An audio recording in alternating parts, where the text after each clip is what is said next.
Hermanos, buenas tardes. Buenas tardes, hermanos. Los saludo en el nombre del Señor Jesús. Este último himno que habíamos estado entonando, el himno 88, hay una parte, hermanos, en la primera estrofa. En la segunda parte dice: salva a tu pueblo de falaz confianza, falsos ideales y mortal pasión. Y el mensaje que vamos a tener en esta tarde tiene que ver con esto: salva a tu pueblo de falaz confianza. Y vamos a utilizar, para predicarlo, vamos a ir a la Escritura, al libro del profeta Jeremías, capítulo 7. Y quizás este sería un buen título para nuestro mensaje: salva a tu pueblo de falaz confianza. Y en Isaías capítulo 7, Jeremías capítulo 7, desde el versículo 4 hasta el versículo 11, vamos a dar lectura a la palabra del Señor.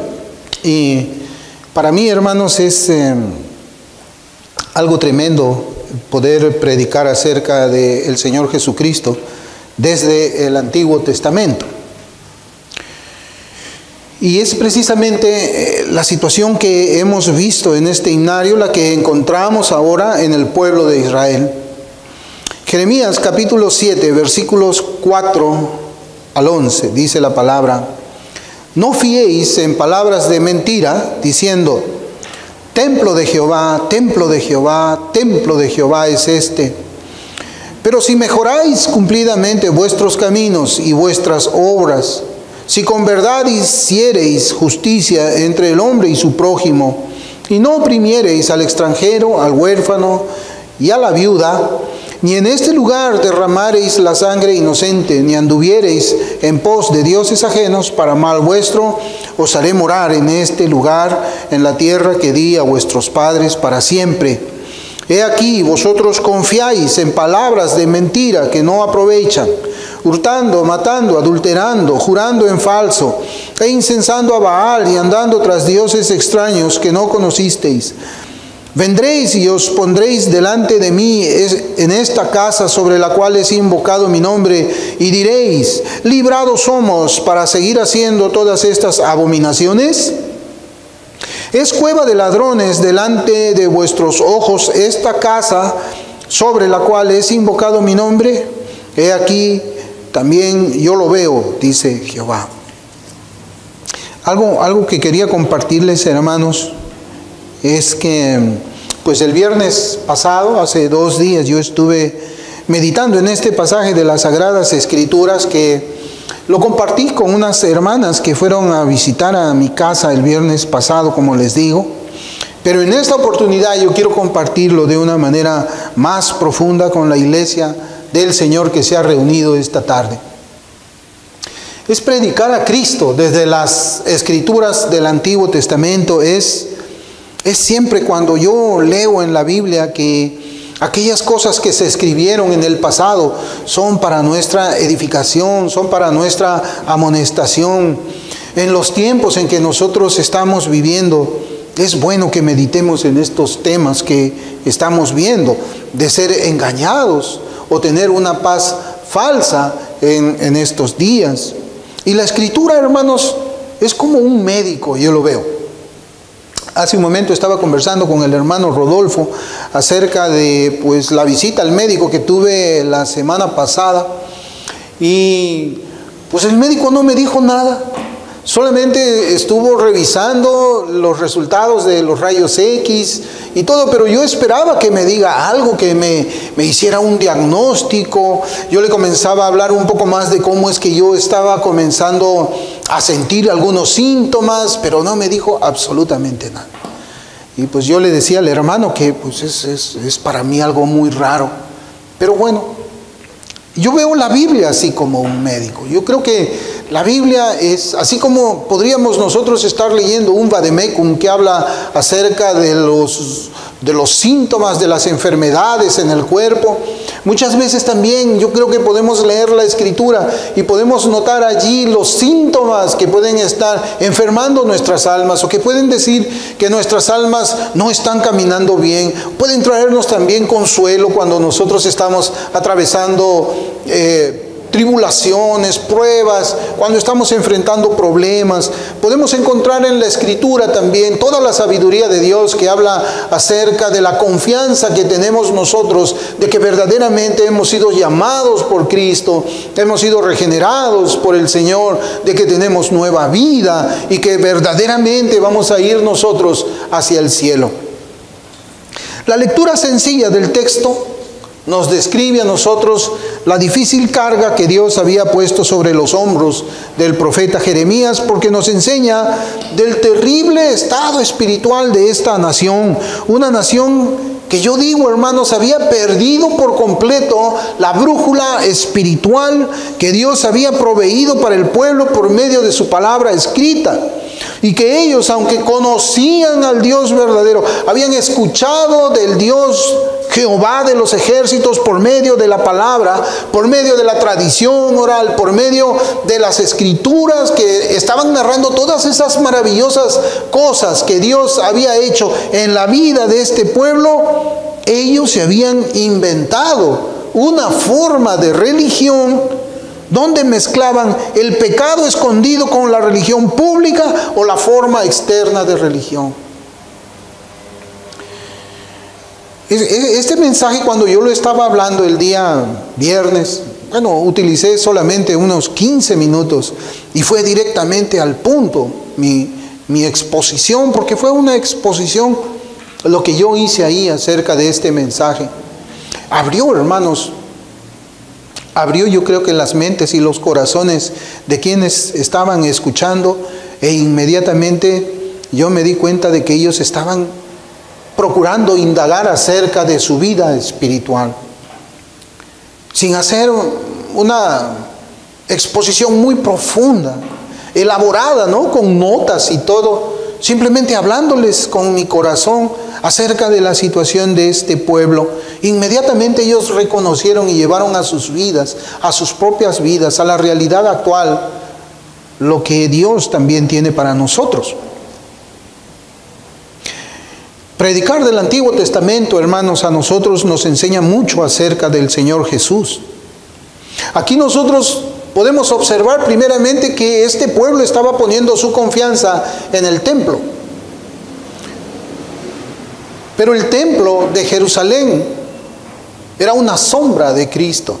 El templo de Jerusalén no era lo real, no era lo verdadero, es Cristo era lo verdadero. Y ese templo tenía la función de representar las sombras de lo que era real. En la teología se conoce como el tipo y el arquetipo, me parece que se llama así. O la sombra y lo real. Cristo está en el Antiguo Testamento. Cuando nosotros nos referimos al templo, muchas ideas vienen a nuestra mente. Las cosas que se hacían en el templo eran una sombra de Cristo. Los sacerdotes que servían en el templo eran una sombra de lo que era Cristo. Los profetas que profetizaban en el templo eran una sombra de lo que Cristo hacía. Solamente recordemos que allí se ofrecía el Cordero Pascual o el día de la expiación. Y entendemos que ese Cordero era una sombra de lo que iba a venir, que era lo verdadero. Cuando nosotros, hermanos, podemos leer la ministración de los sacerdotes en el templo, entendemos inmediatamente que ellos son una representación del oficio sacerdotal de Cristo, que es el verdadero sacerdocio. Cristo también tenía el oficio de profeta, y todas las profecías que se hacían en ese templo eran una sombra del verdadero profeta que era el Señor. Por eso es que podemos predicar a Cristo desde el Antiguo Testamento. Por eso es que nosotros podemos encontrar una similitud muchas veces de lo que sucedía en ese tiempo con las cosas que suceden hoy día. Yo les decía que las lecturas sencillas del texto nos enseña que el pueblo había sido enseñado por los falsos profetas y por los reyes impíos de la nación, en el sentido que le decían al pueblo que mientras el templo del Señor permaneciera, ellos no necesitaban temer a ningún ejército enemigo. Ni siquiera debían de temer a Dios, porque el templo era una garantía de protección, era como una especie de amuleto que los libraría de cualquier mal. Ellos pensaban que en tanto se mantenga el templo y el culto externo a Dios, se podía vivir de una manera esclavizada al pecado sin la necesidad de arrepentirse de ellos. Eso es lo que el pueblo había recibido como instrucción de los falsos profetas y de los reyes impíos. Por eso es que nuestro pasaje comienza, hermanos, en el versículo 4 diciendo: no fiéis en palabra de mentira, no pongas tu confianza en una enseñanza errada, no creas esas palabras porque son un engaño, porque ellos se han dicho templo de Jehová, templo de Jehová, templo de Jehová. Es Estas palabras de mentiras tienen diferentes combinaciones, tienen diferentes matices acerca de la verdadera seguridad espiritual de los hombres. Hay muchas palabras de mentira que se han difundido en nuestros días. Por ejemplo, hay quienes ponen la seguridad de la salvación de sus almas en una decisión. ¿Cuántas veces quizás nos hemos encontrado con algunos que han hecho una profesión de fe en el Señor Jesucristo, pero vemos que sus vidas no demuestran el poder del Evangelio, y nos acercamos a hablarles de Cristo, de la salvación, de lo que Cristo ha conseguido en la cruz, el poder de la cruz, y ellos te dicen: no, yo ya hice mi decisión, yo ya oré, tú no necesitas hablarme a mí el Evangelio. Otros ponen el conocimiento teológico. Otros dicen: no, yo me he leído y me ha tocado, de verdad, hermanos, me ha tocado encontrarme con algunos que se acercaban a mí cuando en cierta oportunidad yo estuve en el norte del Perú, y me decían: yo he leído este libro de teología, yo he leído este libro, yo he leído este libro, y he leído este libro también, como 4 o 5 libros. Pero después su vida demostraba, hermanos, que era un corazón inclinado al mundo, era una carne que cedía a sus deseos pecaminosos. Era alguien que estaba caminando en injusticia, pero quería enseñar la palabra de Dios. Y la confianza de este pobre ser humano estaba en que había aprendido intelectualmente doctrinas teológicas. Otros la ponen en su denominación, u otros dicen mi experiencia personal. Hay un libro muy interesante, y cuando usted tenga la oportunidad, léalo. Se llama Los afectos religiosos, de Jonathan Edwards. Es un libro que usted lo puede encontrar en PDF gratis, me parece, también en la internet, donde Jonathan Edwards comienza a decir de ciertas emociones que no necesariamente implican de que uno ha sido salvado, pero la misma emoción también puede resultar como verdaderamente la salvación del alma. ¿Cuántas veces, hermanos, nos hemos encontrado con alguien que dice: no, es que mi experiencia fue esta? Mi experiencia fue de que cuando me hablaron de Cristo lloré mucho, fui a mi casa angustiado, le pedí perdón a Dios, estuve de rodillas durante mucho tiempo, esa fue mi experiencia. Sí, pero cuando se levantaron de sus rodillas, caminaban en los mismos caminos de iniquidad.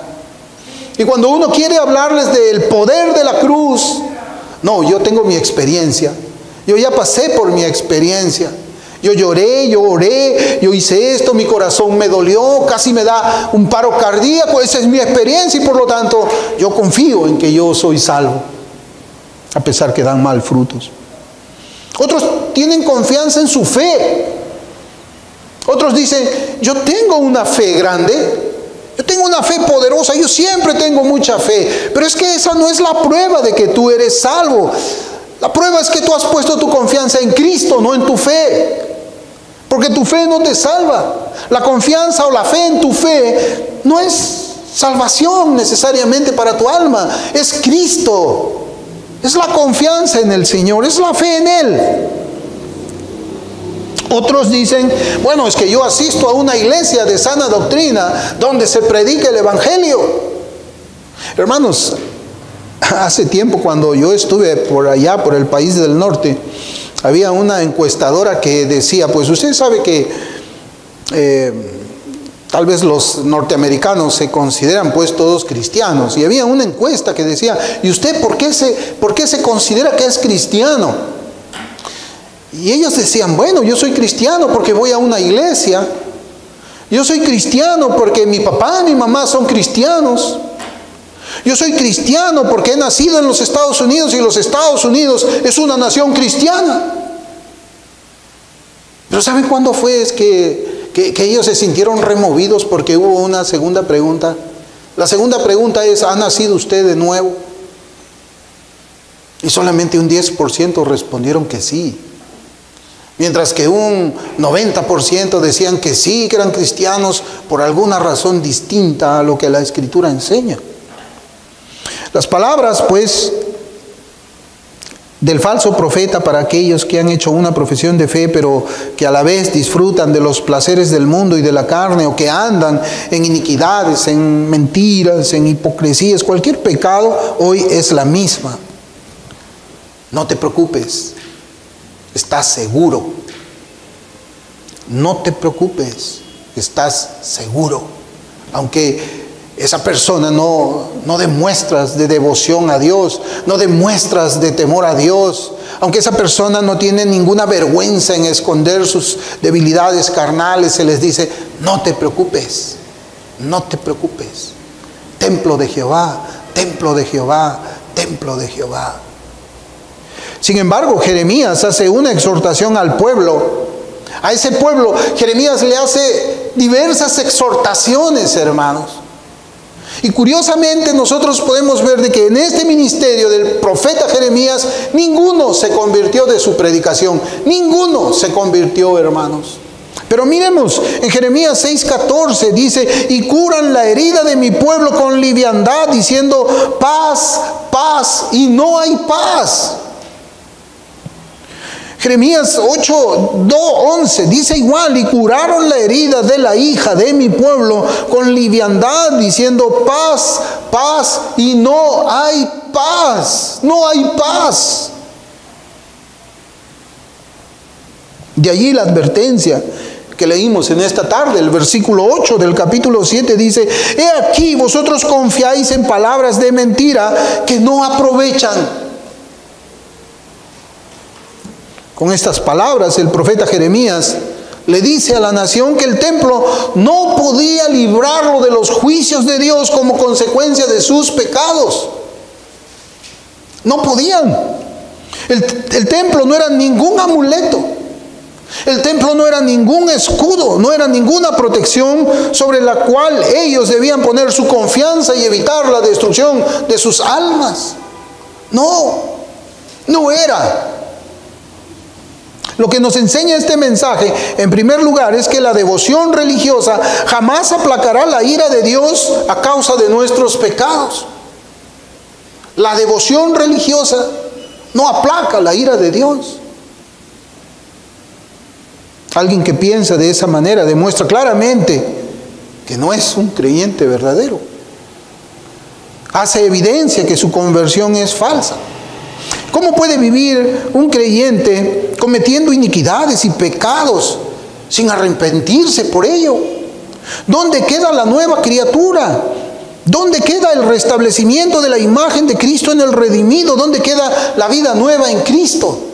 ¿Dónde está todo eso? ¿Dónde queda? Si a los judíos se les exhorta a no creer esas palabras de mentira, deben creerlas los que se llaman también cristianos.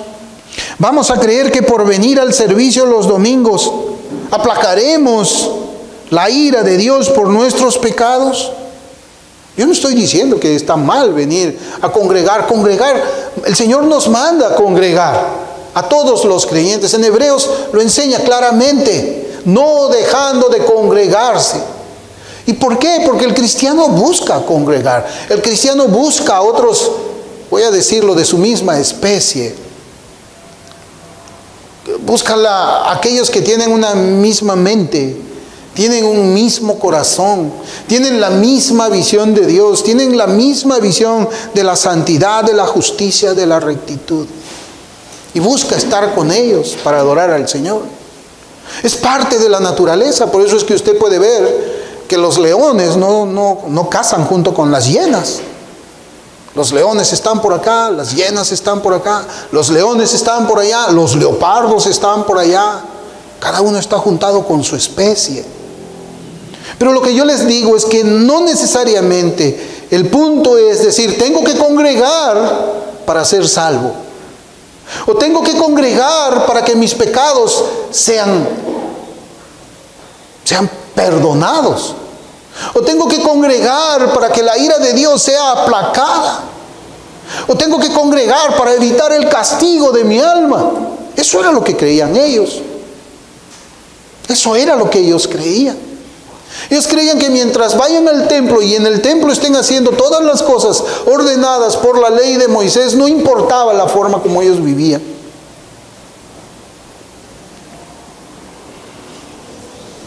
O porque servimos tal vez de alguna manera en el culto. O porque se predica desde un púlpito también. Alguien puede decir, yo tengo que predicar desde el púlpito y no importa los pecados que yo cometa, estoy sirviendo al Señor.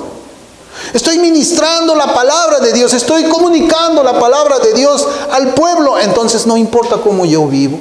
Templo de Jehová, templo de Jehová, templo de Jehová. O tal vez porque pasamos la cena del Señor, aplacaremos la ira por nuestros pecados no arrepentidos. Tengo que pasar la cena porque he pecado la semana pasada. Necesito hacer este acto religioso, porque haciendo este acto religioso, mi pecado va a ser pasado por alto. O quizás porque conocemos también teología, templo de Jehová, templo de Jehová, templo de Jehová. Hermanos, pero la Biblia no dice nada de eso. Yo no estoy diciendo que el cristianismo, estábamos conversando, no recuerdo con quién, acerca del cristianismo como una religión. Pero es que la Biblia misma dice que la religión pura y sin mácula, ¿no? No dice así, la religión pura y sin mácula. Es una religión. Es una religión, viene de una palabra latina, me parece, que es religare, o estar atado. Es una religión porque exige devoción, y parte de la devoción es una religión.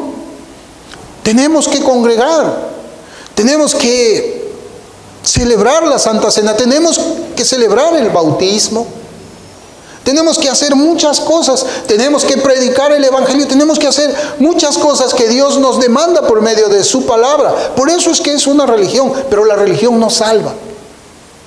Porque hacer todas estas cosas para buscar que nuestro pecado sea aplacado o sea perdonado, no es el propósito del cristianismo. Más bien nosotros hacemos todo eso porque los pecados ya han sido perdonados. Esa es la diferencia.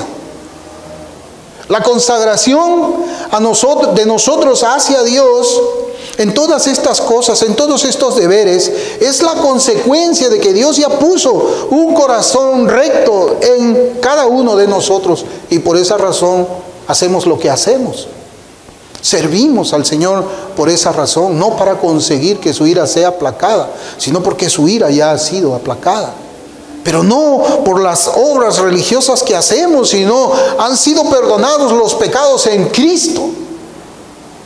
Cristo es quien perdona los pecados, es el Cordero de Dios que quita el pecado del mundo, lo quita, lo remueve, no lo cubre, no lo embellece, no lo oculta de Dios, lo quita, lo quita. Y como dice la Escritura del Antiguo Testamento, esos pecados son puestos en el fondo del mar y Dios nunca más se acuerda de ellos.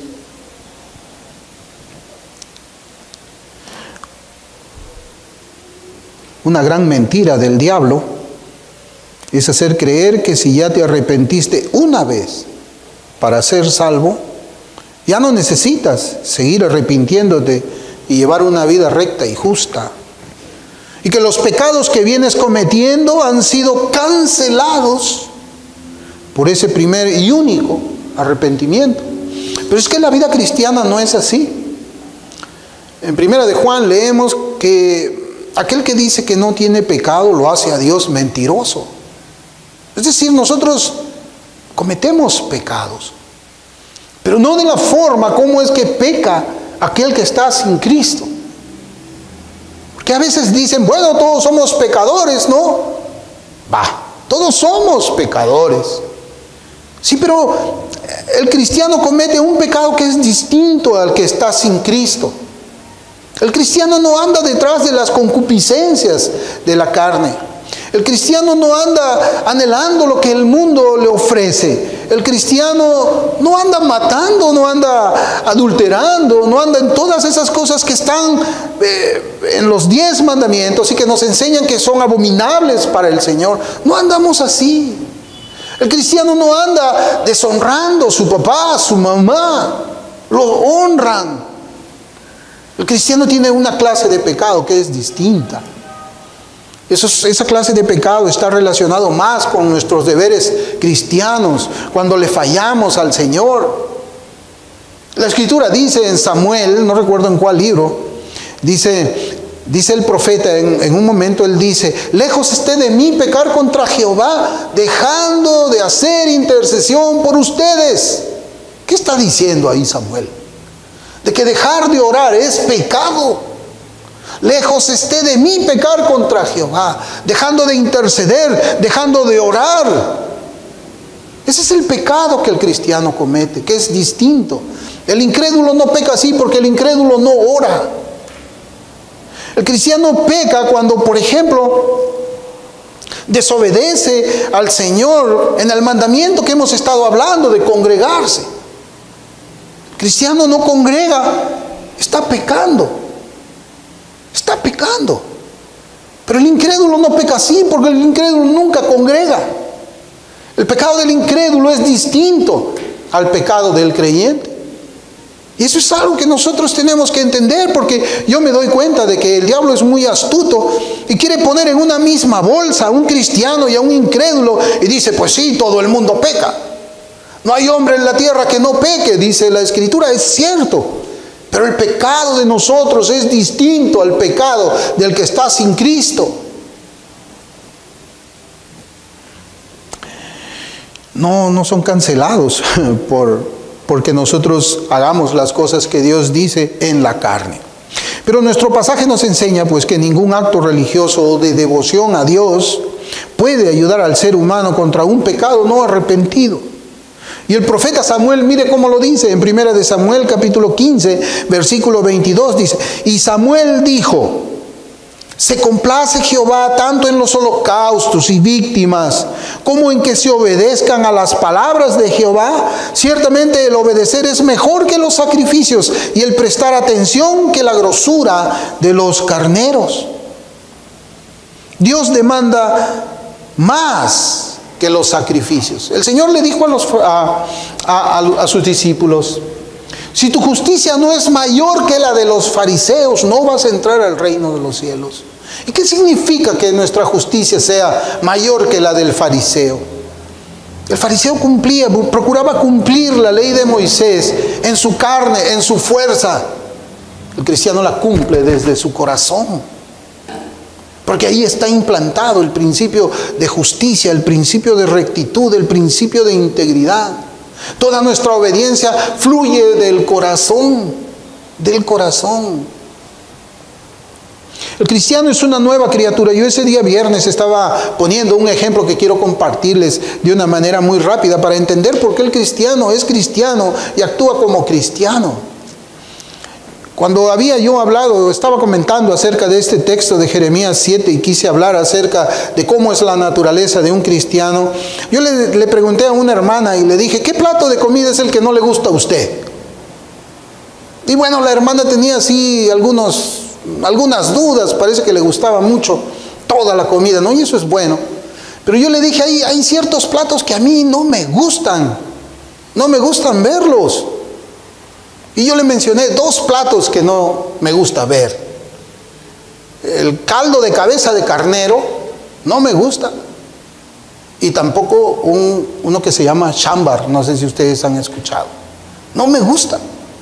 Yo los veo y no los como. No los como. Y yo le dije, ¿sabe qué es lo que pasa? ¿Qué tendría que suceder para que yo coma eso que a mí no me agrada? Tendrían que operarme y cambiarme las papilas gustativas, de tal forma que cuando yo pruebe eso, ahora sí me guste. Pero no me guste porque yo te diga por compromiso, no, sí me gusta porque tú me estás invitando a eso. No, sino que yo te lo diga de verdad. Algo tiene que ocurrir en mi boca de tal manera que cuando yo coma eso sea rico, sea agradable y pida más. Pero mientras no me operen de la boca, yo no voy a comer esa comida. Bueno, salvo que me la invite a alguien que no sabe que no me gusta y yo me la tenga que comer, pues por buena educación. Podría comérmela así. Así que ya saben, nunca me inviten esos platos de comida. Pero yo le decía a la hermana, ¿pero qué pasa cuando a mí me operan acá y de tal manera que yo pueda probar esa comida y me guste? Yo le dije, eso hace Dios en el alma. Eso hace Dios en el corazón. Tu corazón sin Cristo va a aborrecer todo lo que está aquí en este libro. Todo lo que Dios revela aquí, todo lo que Dios demanda lo va a aborrecer. Y vas a amar más el mundo. A no ser que te cambie el corazón. Y de manera natural comiences a sentir atracción por la palabra del Señor. Que de manera natural tú comiences a decir, me gusta lo que estoy leyendo, quiero obedecer al Señor. Y lo vas a querer porque Él pone el querer. Y no solamente vas a querer, sino que lo vas a hacer porque Él también pone el hacer. No es legalismo la obediencia, hermanos. Es algo natural en el creyente. No es legalismo. No lo es. Por eso es que yo les decía, la Biblia no habla de que un pecado puede ser perdonado solamente porque hago cosas cristianas, sino tenemos que pensar en el nuevo nacimiento, tenemos que pensar en la nueva creación. Se trata de conocer a Dios y ser conocido por Dios. Se trata de un principio nuevo implantado en el corazón de la persona. Se trata de la salvación del pecado por medio de la muerte de Cristo. Eso es el cristianismo. Hay cristianos que son cristianos y de repente no saben que son cristianos. Y hay algunos que no son cristianos, pero creen que son cristianos. Sí. Hermanos, es cierto. Algunos tienen todas las marcas de la salvación en su vida, pero dudan de su salvación.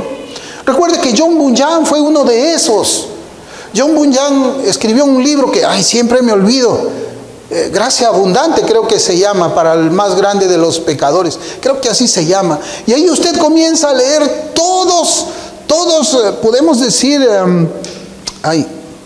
la palabra en español es todas las luchas que él tenía cada vez que escuchaba una predicación. El Señor lo había salvado. John Bunyan es el que escribió El progreso del peregrino. Y John Bunyan iba a una iglesia y cuando se predicaba acerca del pecado, él sufría.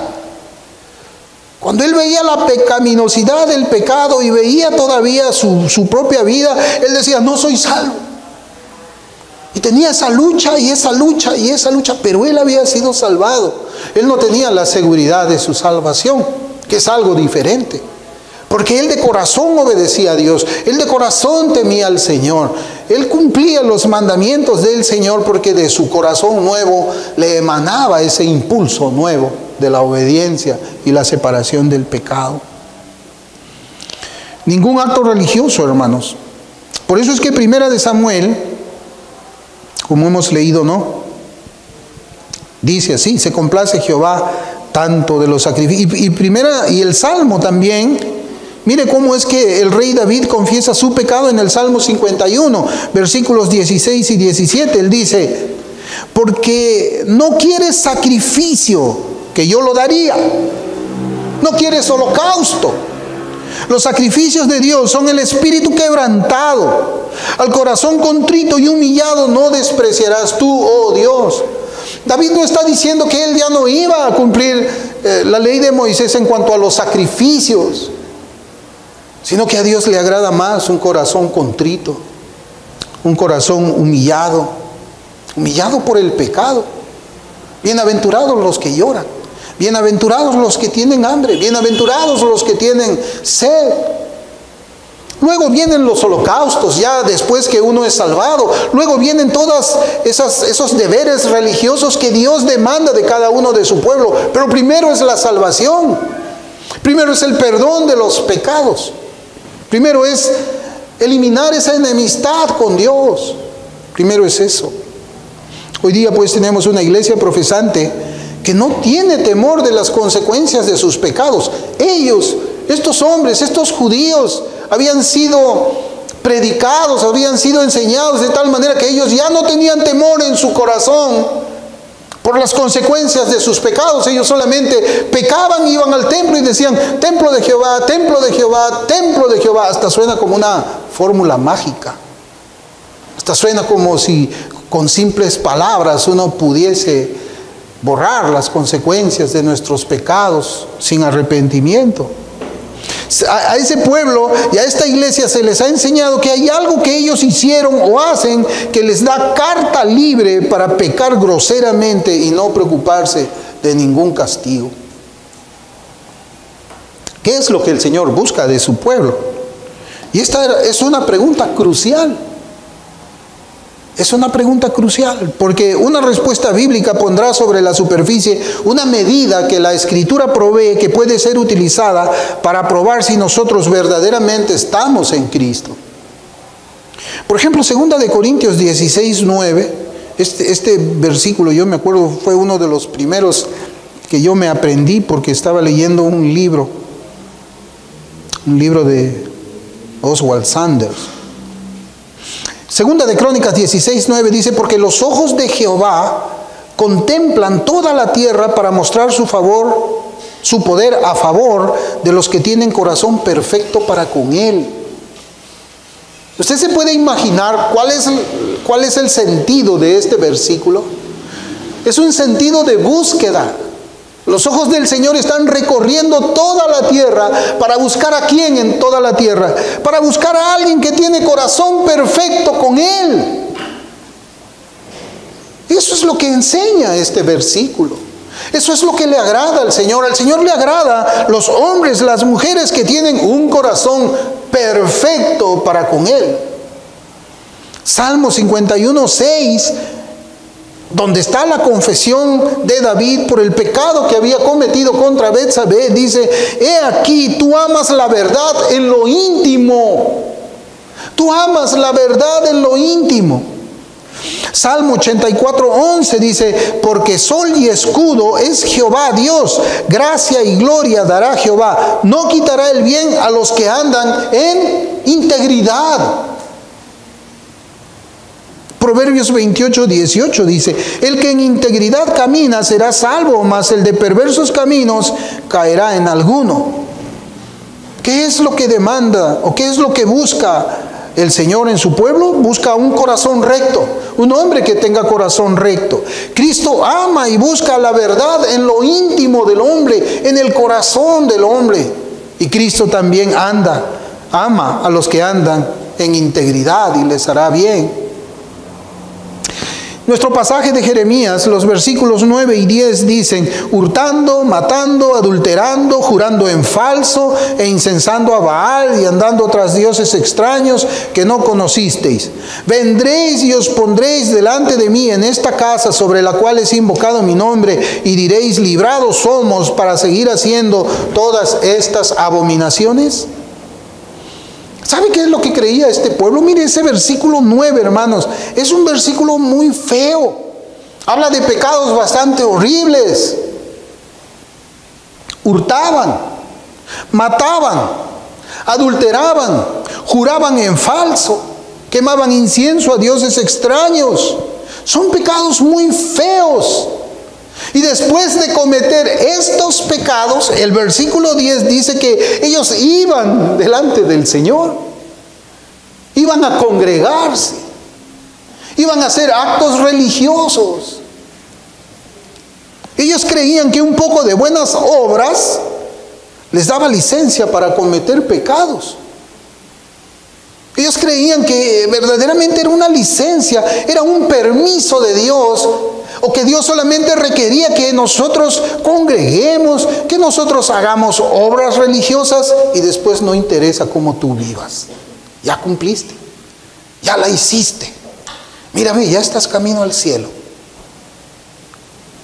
¿Acaso no necesitaban ellos arrepentirse? ¿O es que era suficiente decir templo de Jehová, templo de Jehová, templo de Jehová? ¿Acaso Dios no cambia lo más profundo del ser de los pecadores cuando Él salva? ¿Acaso Dios perdona al pecador y lo deja en una naturaleza esclavizada a lo malo? Porque esa es otra mentira.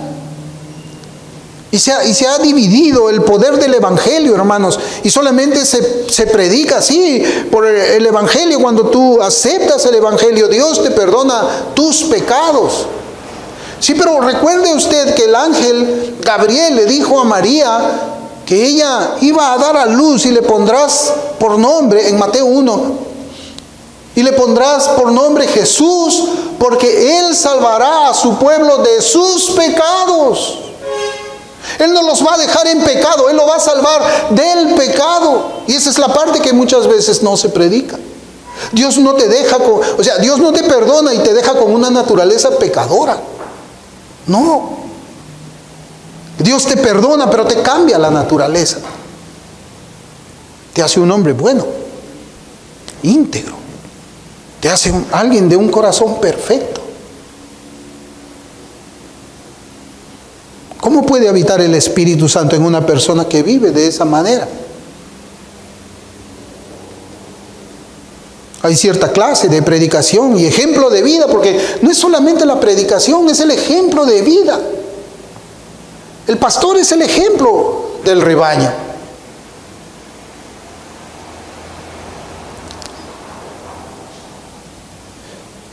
Y esa predicación y ejemplo han creado una clase falsa de cristianos, quienes ahora cometen pecados sin que les remuerda la conciencia. Es algo, pero hermanos, es algo terrible, porque pues aún un incrédulo tiene la conciencia y esa conciencia lo acusa cuando peca contra Dios. Pero hoy día no es así. Hoy día aquellos que dicen que son cristianos practican las obras de las tinieblas y sus conciencias están muertas. Sus conciencias están cauterizadas. Hermanos, hay ciertas palabras y ejemplos de mentira que cauterizan la conciencia y les crea a ellos una falsa paz en sus corazones no arrepentidos. Curan con liviandad la herida de mi pueblo diciendo paz, paz, y no hay paz. Curan con liviandad, por encima nomás. Limpian lo de afuera. El sepulcro ya está blanqueado, pero dentro está lleno de toda podredumbre. Yo pensaba, hermano, decir la verdad una vez te da el derecho a mentir 10 veces. Decir la verdad una vez te da derecho a ti a mentir 10 veces. Guardar el día del Señor le da derecho a satisfacer los deseos carnales. Oh no, sí, yo estoy guardando el día del Señor. Sí, acá estamos perfectamente adorando, escuchando la palabra del Señor. Y cuando nos retiramos, pues bueno, a ver, ¿a dónde me voy? Para satisfacer mi carne. Adorar correctamente a Dios te da el derecho de quebrantar otros mandamientos. Para mí siempre ha sido muy sorprendente cuando hablaba Santiago y decía de que los mandamientos era como una cadena. Muy bien, tú no matas, pero mientes. El mandamiento dice no matar, dice no mentir. Muy bien, tú has guardado pero has quebrantado Es que nosotros en nuestra vida práctica lo entendemos así. Los hermanos, las hermanas que usen cadena, se le rompe un eslabón nada más. Uno, de una cadena que posiblemente tenga 200 eslabones. Uno nomás se rompe. ¿Usted qué dice? Se rompió la cadena. No dice se rompió este eslabón y se lo pone. Se rompió la cadena. Por eso, hermanos, el que nosotros hagamos algunas cosas bien, no nos da licencia para hacer muchas cosas que no están bien. Pero este pueblo creía eso. Templo de Jehová, templo de Jehová, templo de Jehová. ¿Quién es el que vive así? ¿Quién es el que dice, bueno, voy a hablar la verdad una vez y miente 10 veces? ¿Quién es el que procura guardar algunas cositas chiquitas, las más fáciles, para después pecar en otras más grandes? Es el católico romano. Él vive así. Él vive de lunes a sábado. Él vive como si Dios no existiera. Vive como un ateo perfecto. Vive como alguien que está seguro que no existe un ser superior a quien no va a rendir cuenta de sus pecados. Es un ateo. Vive como un ateo. Vive como si Dios no existiera. Pero el domingo ahí está. El domingo ahí está. Se va temprano porque pues la confesión, ¿a qué hora comienza? A las 7. Tengo que confesarme para pasar la comunión. Y se golpea por mi culpa, por mi culpa, por mi gran culpa. Hermano, yo creo que les he comentado a ustedes que pues yo era acólito. Yo he sido acólito. Mi mamá me mandaba a mí a la iglesia y yo tenía que ayudar al cura en su misa. Yo creo que tenía como 12 años, creo. Pero yo iba a las misas más tempranas, al de las 6 de la mañana. Tenía que estar 5 de la mañana ahí en la sacristía para ponerme mis cositas, mirar que todo esté bien, limpio y ordenado. Hermano, ¿y sabe qué cosa fue lo que endureció mucho mi corazón contra esa fe? Fue una vez cuando yo entraba, ellos tenían como un patio y los vi a ellos bebiendo vino y fumando. Pero era un vino pues que era alcoholizado. Ellos no se embriagaban, pero tomaban vino y fumaban su tabaco. Y yo agarraba y cuando los vi dije, pero estos viven igual que mi familia. En mi familia también toman, en mi familia también fuman. ¿Cuál es la diferencia entre mis tíos y ellos? No hay ninguna. Y comenzó a caer una lluvia de ideas en mi cabeza que dije, esto es una hipocresía y yo no voy a ser parte de esto. Porque esos hombres a escondidas estaban haciendo eso. No bebían delante de todos, sino que a escondidas. ¿Y por qué tienes que esconderte para beber licor? Si no es pecado, ¿por qué no lo bebes en la cantina con todos? ¿Por qué tienes que esconderte para fumar tabaco? Si no es pecado, ¿por qué no te lo fumas ahí en la puerta de la iglesia mientras están entrando todos a escuchar la palabra de Dios o a participar de la misa? ¿Por qué? Hermanos, ese día yo dejé todo. Me di cuenta que eso era algo feo. Así como yo había visto, yo creía que esos hombres eran distintos. Yo sabía que muchos quienes iban, porque yo me sentaba, y ¿saben qué? Habían algunos amigos míos que sabían pues que yo era un travieso. A las 6 de la mañana estaban en la misa de las 6 de la mañana, se sentaban en la primera banca y hacían muecas para que yo me ría mientras estaba allí. Iban a molestarme. Pero también yo veía a las señoras, a la chismosa, a la que estaba hablando pues todos los días hablaba mal de alguien. Estaba ahí la señora que nos cortaba la pelota cuando jugábamos nosotros fulbito en la calle. Estaba mucha gente que nos vivía impíamente. Estaba una señora que hablaba más maldiciones. De esa boca solamente salían serpientes. Pero estaba allí y pasaba porque yo estaba con el platito abajo. Mientras todos esos pasaban a comer ese wafer. Yo decía, bueno, estos son así, pero este hombre, el cura, es distinto. No, eran iguales. Un creyente no puede vivir así. Un creyente no puede vivir así. Si no, ¿cuál es la diferencia, hermanos? No podemos vivir como ellos. Este pasaje, hermanos, que hemos leído de Jeremías 7, de la palabra de Dios nos dice que no hay lugar que pueda protegernos de los pecados no arrepentidos. No hay ningún lugar. Tampoco hay una buena obra que pueda hacerlo. Fíjense, es tremendo porque nosotros creemos así, ¿verdad? Nosotros creemos así. Ya les he dicho, creemos en la ley de la compensación, ¿no? Yo peco acá, pero hago este bien acá. Cometí pecado, vine excesivamente ebrio, no sé. Entonces al día siguiente tengo que regalar una frazada para los pobres. Y ya está, tas con tas, borrón, cuenta nueva. No hay ninguna buena obra que pueda protegernos de la ira de Dios como consecuencia de nuestros pecados no arrepentidos. Hay un pensamiento del que cada uno de nosotros debe tener mucho cuidado. Un pensamiento, hermanos. Y es la idea de que como el castigo no viene sobre nosotros cuando cometemos algún pecado, entonces decimos, no hay problema. Creemos que nuestra iniquidad no ofendió a Dios, no hay problema. Después de todo, todavía tenemos salud, trabajo y bienestar. Así piensa el incrédulo. El incrédulo, su conciencia, cuando el incrédulo va a mentir, su conciencia le dice, está mal lo que vas a hacer. Está mal, estás mintiendo y te va a ir mal.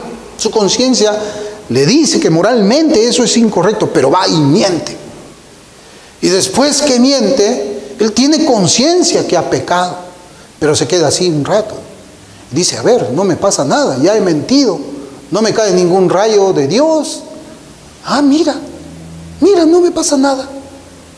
Pues bueno, voy a seguir viviendo así, voy a seguir mintiendo. De repente a Dios le agrada la mentira. Hermanos, pero mire cómo dice Eclesiastés 8:11, porque esa forma de pensar está en la Biblia. Eclesiastés 8:11 dice, por cuanto no se ejecuta luego sentencia sobre la mala obra, el corazón de los hijos de los hombres está en ellos dispuesto para hacer el mal.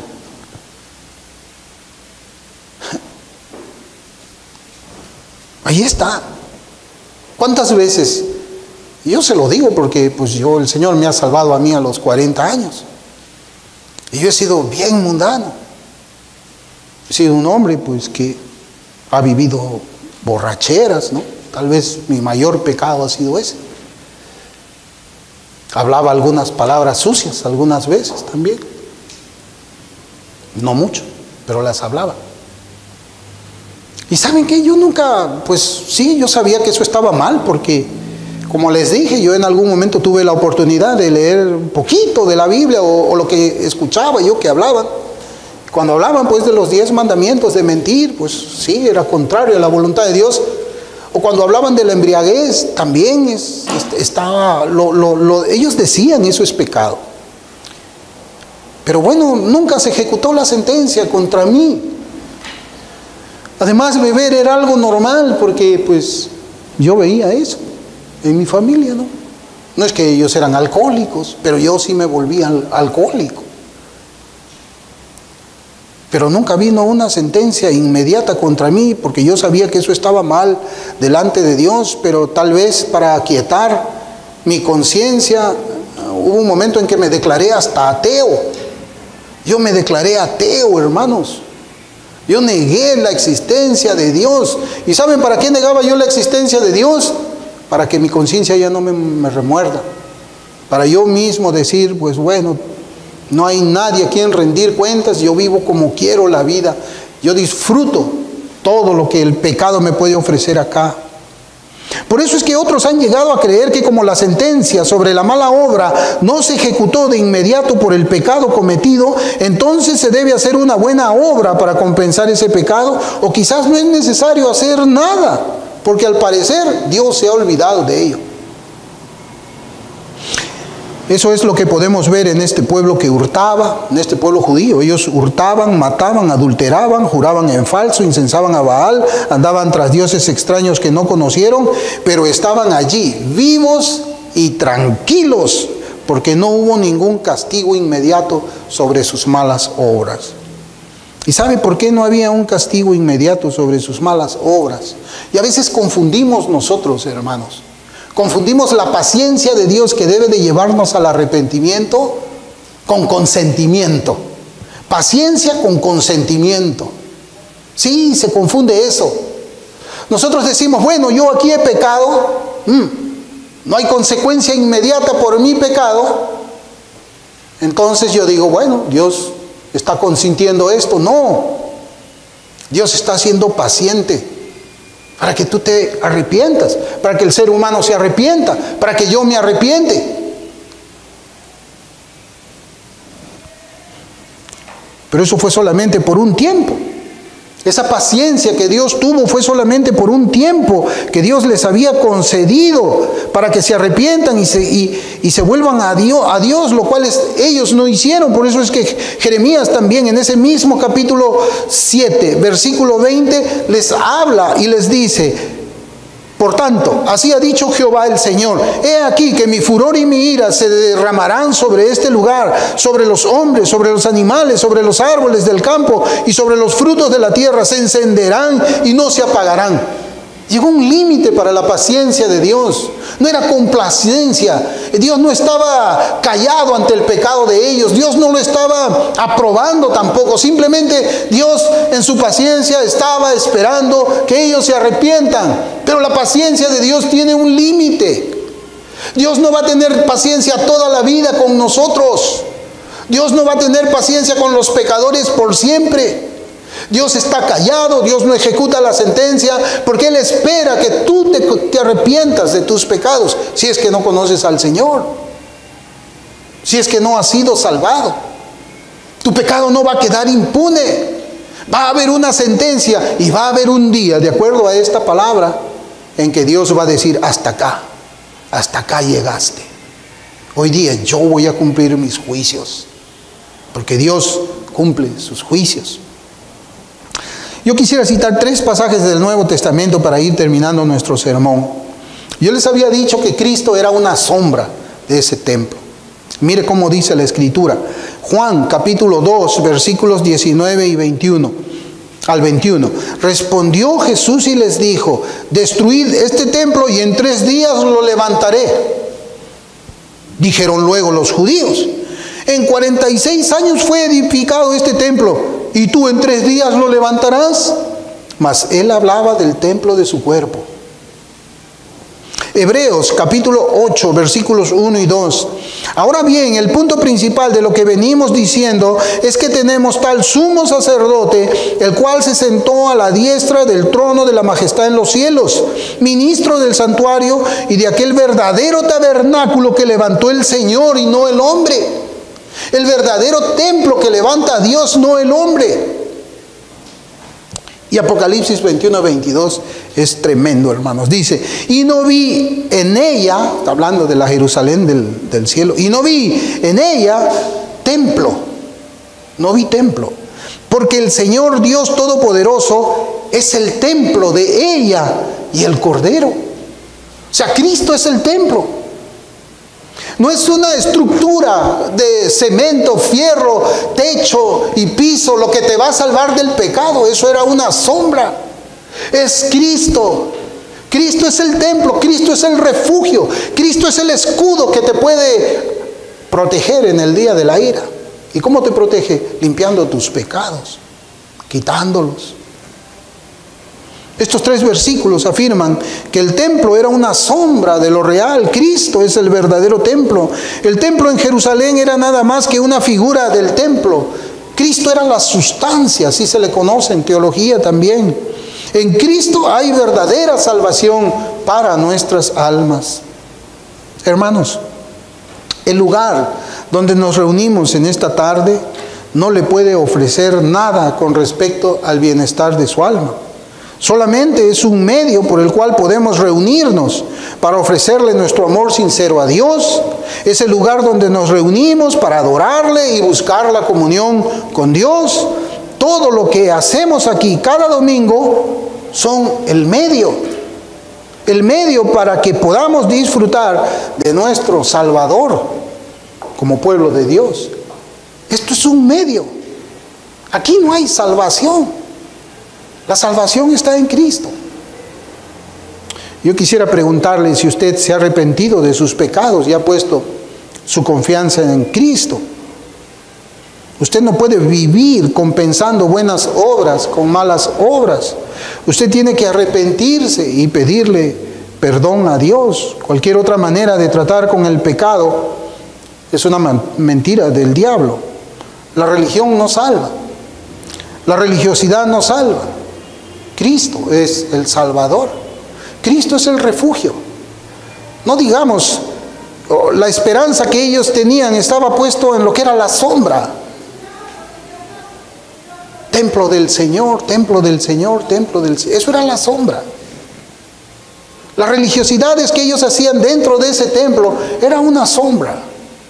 Y yo le pregunto, ¿usted se va a ir hoy llevándose las sombras que no salvan? ¿Por qué no se va con lo real? ¿Por qué no se va con lo verdadero que es Cristo? Arrepiéntase de su pecado. No ponga más su confianza en ninguna otra cosa, en ninguna obra, en ningún pensamiento, en ninguna emoción, en ninguna experiencia, más que en el Señor Jesucristo. Él es el Cordero de Dios que quita el pecado del mundo. Él es el templo donde nosotros vivimos, nos movemos. Él es el templo, no hay ningún otro templo más que el Señor Jesús. Vamos a orar.